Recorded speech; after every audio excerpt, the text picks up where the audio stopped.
Umarangkada na muli ang naantalang konstruksyon ng isa sa pinakamalaking istasyon ng Metro Manila Subway Project.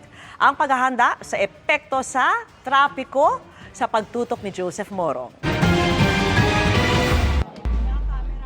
2 taon din naantala ang pagtatayo ng Ortigas Station ng Metro Manila Subway Project dahil sa isyu sa lupa o right-of-way. Pero ngayong araw ay nagsimula na ito at ininspeksyon ni Acting Transportation Secretary Giovanni Lopez at Pasig City Mayor Vico Soto. Ang Ortigas Station ang isa sa pinakamalaking istasyon sa 17 mga istasyon ng subway. Maglalabas ang Pasig LGU ng mga rerouting scheme sa kasagsagan ng konstruksyon dito. Matatapos po ito, I think, in 3 years. Then the operation in 5 years, the entire station. Kasama na po ang mga signaling and everything.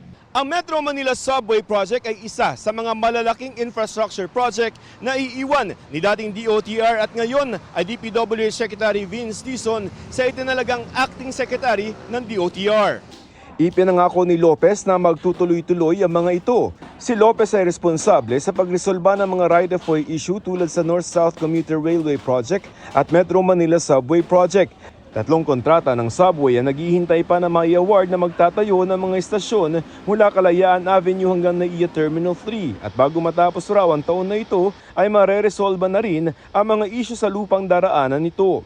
Naghihintay pa ring mai-award ang kontrata naman sa Common Station na magdurugtong sa LRT Line 1, MRT 7 at Metro Manila Subway. 6 na buwan lamang hinawakan ni Dizon ang DOTR. May ilang proyekto ang tinatarget na paandarin bago matapos ang termino ni Pangulong Bongbong Marcos sa 2028 tulad ng MRT 7, Unified Grand Central Station, LRT Line 1 Cavite Extension at North-South Commuter Railway Project. Tuloy pa rin naman ang pag-i-issue ng mga special student, senior at PWD beep cards na may 50% discount sa September 15.